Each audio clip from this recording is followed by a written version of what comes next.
हाँ जी, तो कल हमने क्या देखा था भाई? हम देख रहे थे चैप्टर क्या, metals and non metals, chapter 3 है अपना, ठीक है। इसमें अपन ने 4th पॉइंट देख लिया था।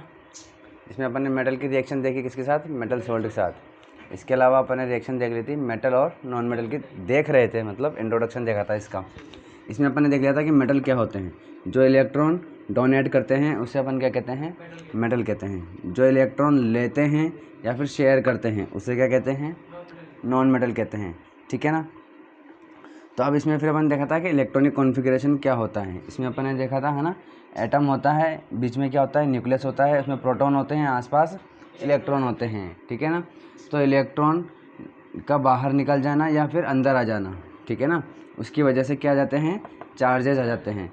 तो अगर इलेक्ट्रॉन निकल जाता है तो प्लस चार्ज आता है, और इलेक्ट्रॉन अगर अंदर आ जाता है तो माइनस चार्ज आता है, ठीक है। ये सब अपन ने देख लिया था। अब देखते हैं अपन रिएक्शन के मेटल और नॉन मेटल की रिएक्शन कैसे होती है। ये तो अपन ने इसका इंट्रोडक्शन देखा था, है ना। तो इसका इंट्रोडक्शन देखने का मतलब ये है कि मेटल और नॉन मेटल रिएक्शन आखिर करते हैं क्यों हैं। तो करते हैं इसलिए हैं कि इनको स्टेबल होना होता है, ठीक है ना। इनको अपनी ज़रूरत पूरी करनी होती है। मेटल को इलेक्ट्रॉन दे करके स्टेबल होना है और नॉन मेटल्स को इलेक्ट्रॉन लेकर के स्टेबल होना होता है, ठीक है ना। तो इसी वजह से तो जब कोई दो मेटल और एक नॉन मेटल ऐसे मिल जाते हैं कि जितने इलेक्ट्रॉन उसको देने हैं और सामने वाले को उतने ही लेने हैं, तो वो आपस में जुड़ जाते हैं। जैसे कि मान लीजिए कि सोडियम है हमारे पास, क्या है, सोडियम। सोडियम को कितने इलेक्ट्रॉन देना है भाई, एक इलेक्ट्रॉन देना होता है इसको, ठीक है। इसके अलावा अपन ने क्या देखा था कल, लुईस डॉट स्ट्रक्चर देखा था। हाँ, इन्होंने क्या कहा कि जो आउटर मोस्ट शेल होता है उसमें जो इलेक्ट्रॉन होते हैं, उसका जो इलेक्ट्रॉन है उसको आप कैसे दिखा सकते हैं, या तो डॉट से या फिर क्रॉस से, ठीक है। तो ये सोडियम है, ठीक है, और ये क्लोरीन है।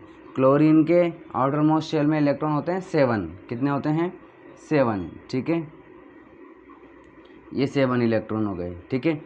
तो अब सोडियम यहाँ पर इसको एक इलेक्ट्रॉन दे देगा तो इसके पास 8 हो जाएंगे, और इसे ले लेगा तो इसके पास भी 8 हो जाएंगे। जैसे ही इसने इसको ये दे दिया, ठीक है, ये यहाँ पर दे दिया, तो अब इसके पास कितना चार्ज आ गया, पॉजिटिव चार्ज आ गया, और इस पर माइनस चार्ज आ गया, ठीक है ना। तो देखो, अब ये चाह रहा था कि भाई मेरे से कोई इलेक्ट्रॉन ले ले और मैं स्टेबल हो जाऊँ, ठीक है ना।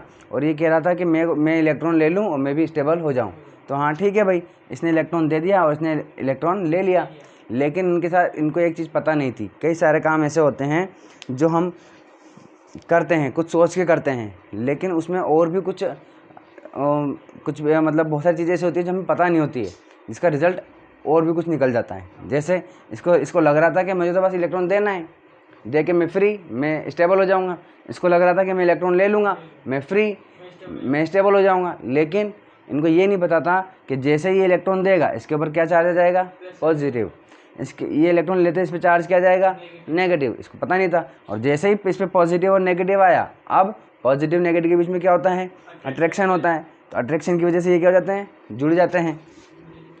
तो इनको लग रहा था कि भाई, हाँ, इनको लग रहा था कि मैं दे के फ्री हो जाऊँगा आराम, ठीक है ना, मैं दे के फ्री आराम से फुल एंजॉय करूँगा अकेला। इसको लग रहा था मैं लेके फ्री हो जाऊँगा, आराम से एंजॉय करूँगा अकेला।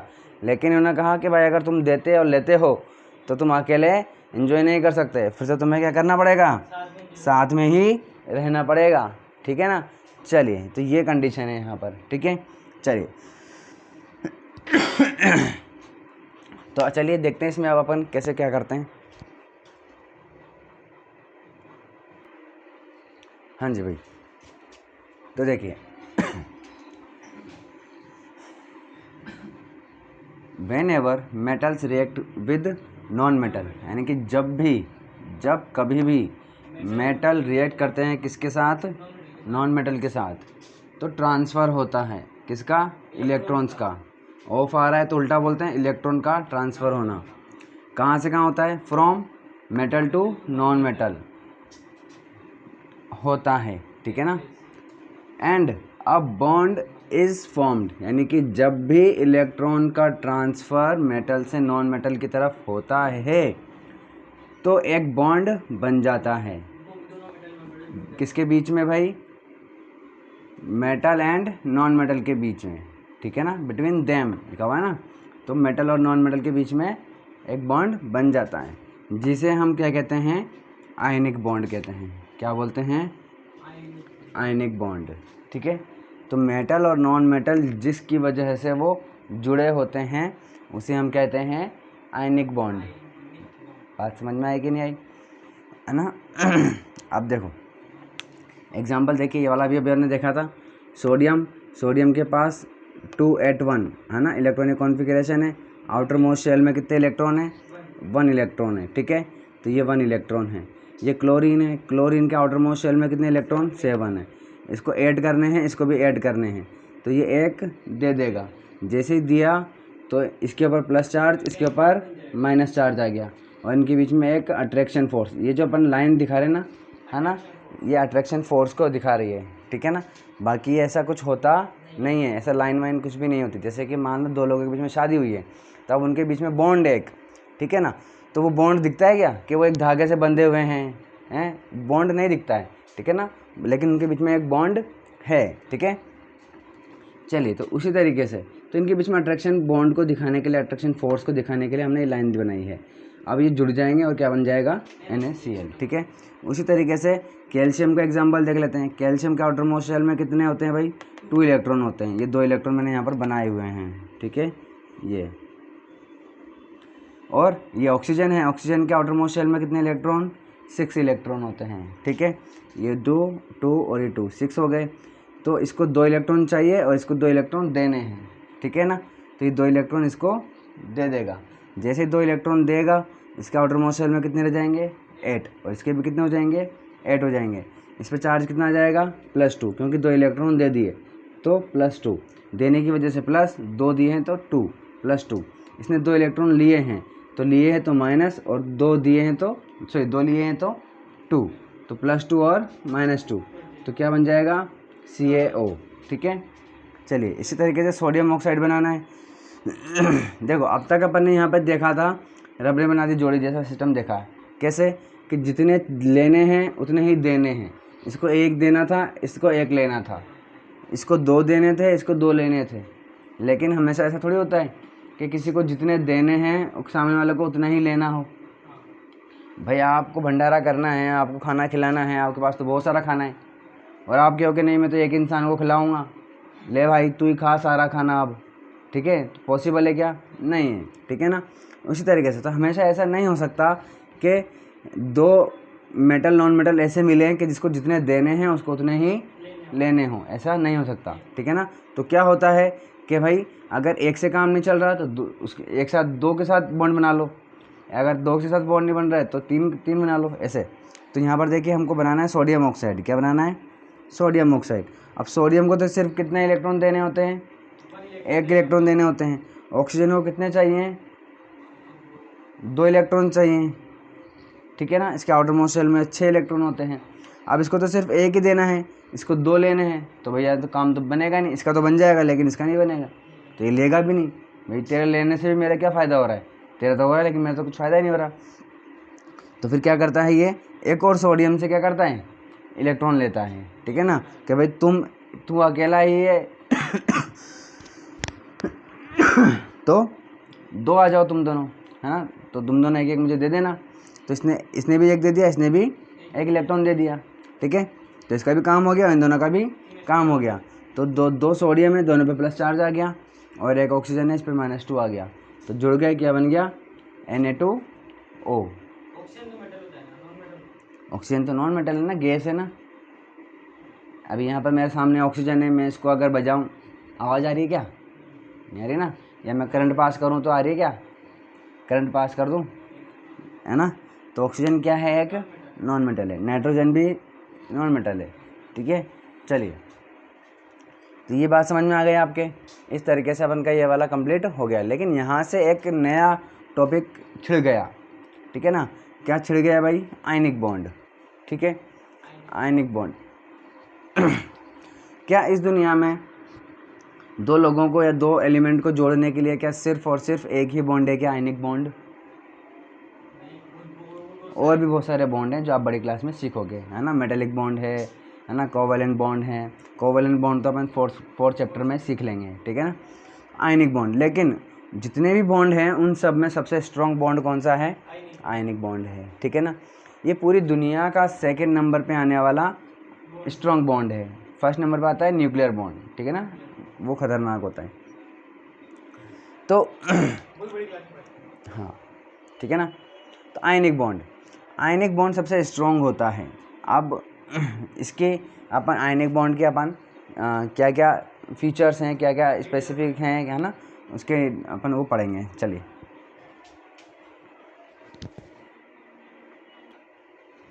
हाँ जी। तो प्रॉपर्टीज़ ऑफ आयनिक कंपाउंड, ठीक है, यानी कि ऐसे कंपाउंड जिनके बीच में आयनिक बॉन्ड होता है, ठीक है, उनकी प्रॉपर्टीज़ देखेंगे, ठीक है ना। तो उनकी जो भी प्रॉपर्टीज़ होगी वो किसकी वजह से होगी, उस आयनिक बॉन्ड की वजह से होगी, ठीक है। तो देखिए, फर्स्ट फिजिकल नेचर है। तो फिजिकल नेचर कैसा होता है, तो जो आयनिक कंपाउंड्स होते हैं, ionic compounds are hard crystalline solids because of the strong forces of attraction. देखिए, आयनिक कंपाउंड पहली बात तो होते क्या हैं, ठीक है। आपने देखा है कभी आयनिक कंपाउंड, कभी डेली लाइफ में देखा है आयनिक कंपाउंड? नहीं देखा है। नमक देखा है, नमक एक आयनिक कंपाउंड है, ठीक है ना, NaCl बनाया था अपन ने, ठीक है ना। वाटर देखा है, वाटर क्या है, एक आयनिक कंपाउंड है, ठीक है ना, H+ और OH-। जब वो टूटता है तो किस में टूटता है, H+ और OH- में, ठीक है ना। चलिए, तो देखिए याद रखना कि आयनिक कंपाउंड हमेशा आयनिक सॉल्वेंट में ही घुलेंगे। बात समझ में आई कि नहीं आई? दो चीज़ है हमारे पास, एक है क्या, सॉल्यूट समझते हो ना, जिसको हम घोलते हैं, ऐसे कोई चीज़ जिसको हम घोलते हैं, और दूसरा होता है सॉल्वेंट जिसमें घोलते हैं, ठीक है। चलिए, आपने कभी सोचा कि पानी में ऑयल जब हम डालते हैं, पेट्रोल, केरोसिन, कोई तेल डालते हैं, तो वो घुलता क्यों नहीं है, पानी में घुलता क्यों नहीं है? जबकि पानी में अच्छी अच्छी चीज़ें घुल जाती है, तो वो क्यों नहीं घुलता है? तैरने लग जाता है, तो घुलता क्यों नहीं है, ठीक है ना। वो इसलिए नहीं घुलता है क्योंकि पानी जो है वो है आयन, ठीक है ना। और जो ऑयल होता है वो आयनिक नहीं होता है, वो ऑर्गेनिक होता है। क्या होता है? ऑर्गेनिक। अब ये क्या चीज़ है, कुछ समझ में नहीं आता है ना। ऑर्गेनिक का मतलब है कि वो आयन बनकर के बना हुआ नहीं है, यानी कि जिस भी, हाँ, नेचुरल का सॉल्ट भी नेचुरल है वैसे तो, बट वो उसमें आयन नहीं बने हुए हैं। जैसे सोडियम में आयन बनते हैं ना, Na+Cl-, ठीक है ना। इनमें केरोसिन, पेट्रोल वगैरह में जो ऑयल्स होते हैं, इनमें आयंस नहीं होते, बस इतना याद रखो, ठीक है ना। ये आयनिक नहीं होते हैं। तो जैसे कि मैं हूँ, जैसे कि डायनासोर थे पहले, है ना, पेड़ पौधे थे, वो दब गए, उनका तेल निकल गया, ठीक है ना। मुझे निचोड़ दिया और क्या निकाल लिया? तेल निकाल लिया। जैसे कि कोकोनट है, उसको निचोड़ दिया, क्या निकाल लिया? तेल निकाल लिया। मूंगफली है, उसको निचोड़ दिया, क्या निकाल लिया? तेल निकाल लिया। तो उसको तेल निकाला हुआ है। वो जो तेल निकल रहा है वो किसी दो चीज़ों से मिलकर के नहीं बना हुआ है, मतलब दो आयन से मिलकर के नहीं बना हुआ है। बात समझ में आ गई? वो ऑर्गेनिक है। ऑर्गेनिक का मतलब होता है कार्बन से बना हुआ है, ठीक है ना। तो अब जैसे कि NaCl है और वाटर है H2O, तो H2O किससे बनता है? एक H+ से और एक OH- से। बात समझ में आ गई? तो अब जैसे ही ये चीज़ इसमें पानी में जाती है, तो ये, क्योंकि दोनों ही आयन से बने हुए हैं, तो ये इसमें आराम से घुल जाते हैं, क्योंकि ये आयन्स में टूट जाते हैं। जैसे ही ये इसमें जाएगा, ये आयन्स में टूट जाएंगे। जैसे ही टूटेंगे तो आयन बन जाते हैं, मतलब, ठीक है ना। लेकिन जब हम तेल को डालते हैं तो पानी में, तो वो टूटता नहीं है, वो टूटेगा ही नहीं, आयन से थोड़ी बना है जो टूटेगा वो। ठीक है ना, इसलिए वो घुलता नहीं है, ठीक है ना। लेकिन किसी तेल में दूसरा तेल डालोगे आप तो वो घुल जाएगा, ठीक है ना, क्योंकि वो भी ऑर्गेनिक है और वो भी ऑर्गेनिक है, दोनों ही और तेल क्या है, ऑर्गेनिक है। तो ये दो तरीके की चीज़ याद रखनी है आपको कि जो आयनिक कंपाउंड्स होते हैं वो आयनिक सॉल्वेंट में ही घुलते हैं और जो ऑर्गेनिक होता है वो ऑर्गेनिक में ही घुलता है। आपने कभी वीडियो देखी हो यूट्यूब पे कि पेट्रोल लेकर के उसमें थर्माकोल डालते हैं, ठीक है ना, देखना कभी, है ना। अभी थर्माकोल नहीं है, पेट्रोल तो अपन ले लेते हैं, ठीक है। तो जैसे ही पेट्रोल में आप थर्माकोल डालोगे ना, तो जैसे ही इस पर टच होगा, टच होते ही गायब होता चला जाएगा, वो अपने आप ही गायब होता चला जाएगा। थर्माकोल गायब हो गया एकदम, गायब नहीं हो रहा है वो क्या हो रहा है, उसमें घुल रहा है। क्या हो रहा है, घुल रहा है, उसमें घुल गया वो। अब पेट्रोल में क्यों घुल गया, क्योंकि पेट्रोल भी ऑर्गेनिक है और थर्माकोल भी क्या है, ऑर्गेनिक है ठीक है, वो भी ऑर्गेनिक है इसलिए वो उसमें घुल गया, ठीक है। कभी इस तरीके से देखना कि बलून होता है ना, बलून पे आप पानी डालोगे तो कुछ नहीं होगा, डालोगे क्या, पानी भर के हम फुला देते हैं, कुछ नहीं होता है। लेकिन पेट्रोल डालो आप, वो फूट जाएगा। क्यों, क्योंकि पेट्रोल में वो जो गुब्बारा है वो घुल जाता है, घुलते फट जाता है वो, तो वो फूट जाएगा। बात समझ आ गई, इस तरीके से। तो यहाँ देखो, है ना, तो हाँ, तो आपने नमक देखा, तो जो आयनिक कंपाउंड्स होते हैं ना, ये क्रिस्टल फॉर्म में होते हैं। क्रिस्टल का मतलब क्या होता है, क्रिस्टल का मतलब होता है दाने, है ना, दाने, हाँ वो, है ना, वैसे दाने होते हैं। तो नमक भी आपने देखा होगा, कभी हाथ में लिया ही होगा, उसको आपने कभी ऐसे ऐसे किया ही होगा, है ना, तो दाने जैसा फील होता है वो। तो वो दाने होते हैं ना, उन्हीं को दानों को क्या बोलते हैं अपन, क्रिस्टल बोलते हैं, ठीक है ना, क्रिस्टल बोलते हैं। तो जो आयनिक कंपाउंड होते हैं वो क्रिस्टल की फॉर्म में होते हैं और हार्ड होते हैं, यानी कि सॉलिड होते हैं, ठीक है ना। क्यों होते हैं वो, क्योंकि उनके बीच में क्या होता है, एक स्ट्रॉन्ग फोर्स होता है। फोर्स कौन सा होता है, अट्रैक्शन फोर्स होता है। इसी अट्रैक्शन फोर्स की वजह से वो हार्ड क्रिस्टलाइन सॉलिड होते हैं, ठीक है। चलिए, मेल्टिंग एंड बॉइलिंग पॉइंट। अब आप मुझे बताओ कि जो मेल्टिंग और बॉइलिंग पॉइंट होगा ये क्या होगा, हाई होगा कि लो होगा, आयनिक कंपाउंड्स का।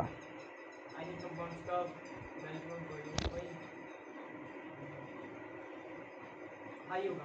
क्यों, क्योंकि सोडियम आ रहा है उसमें, NaCl मेटल है सोडियम। तो क्या हो गया, देखो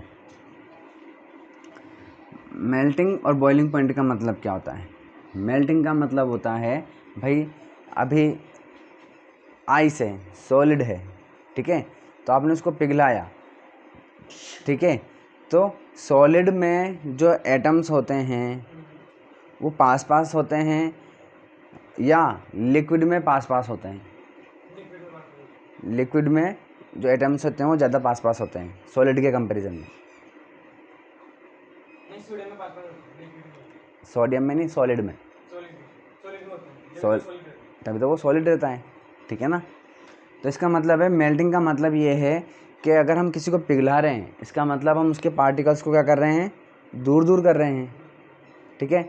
और जो लिक्विड है उसको अगर अपन वेपर बना रहे हैं, तो इसका मतलब हम उसके पार्टिकल्स को और ज़्यादा दूर दूर कर रहे हैं। आई बात समझ में, ठीक है ना।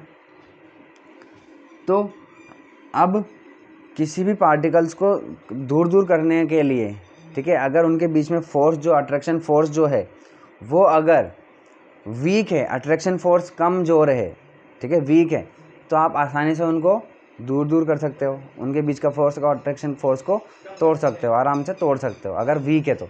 लेकिन अगर स्ट्रॉन्ग है तो आपको बहुत मुश्किल होगी इसको तोड़ने में, बहुत ज़्यादा एनर्जी देनी पड़ेगी। बात समझ में आ गई। चलिए, तो मेल्टिंग और बॉइलिंग पॉइंट, तो आयनिक कंपाउंड्स जो हैं उनका मेल्टिंग और बॉइलिंग पॉइंट क्या होगा, बहुत ज़्यादा होगा। क्यों होगा बहुत ज़्यादा, क्योंकि आयनिक बॉन्ड होता है और आयनिक बॉन्ड जो है वो बहुत ज़्यादा स्ट्रॉन्ग होता है। तो these compounds have high melting and boiling point. क्यों है हाई, क्योंकि इनके बीच में क्या होता है, अट्रैक्शन फोर्स ज़्यादा होता है, ठीक है। Third point, solubility. सॉल्युबिलिटी जैसे जस्ट अभी मैंने आपको समझाई है ना, ionic compounds are soluble in water.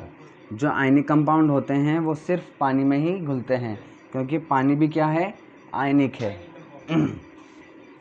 And insoluble, और आयनिक कंपाउंड जो है वो इनसॉल्यूबल होते हैं, यानी कि घुलते नहीं हैं। किस में नहीं घुलते, ऑर्गेनिक सॉल्वेंट्स में नहीं घुलते।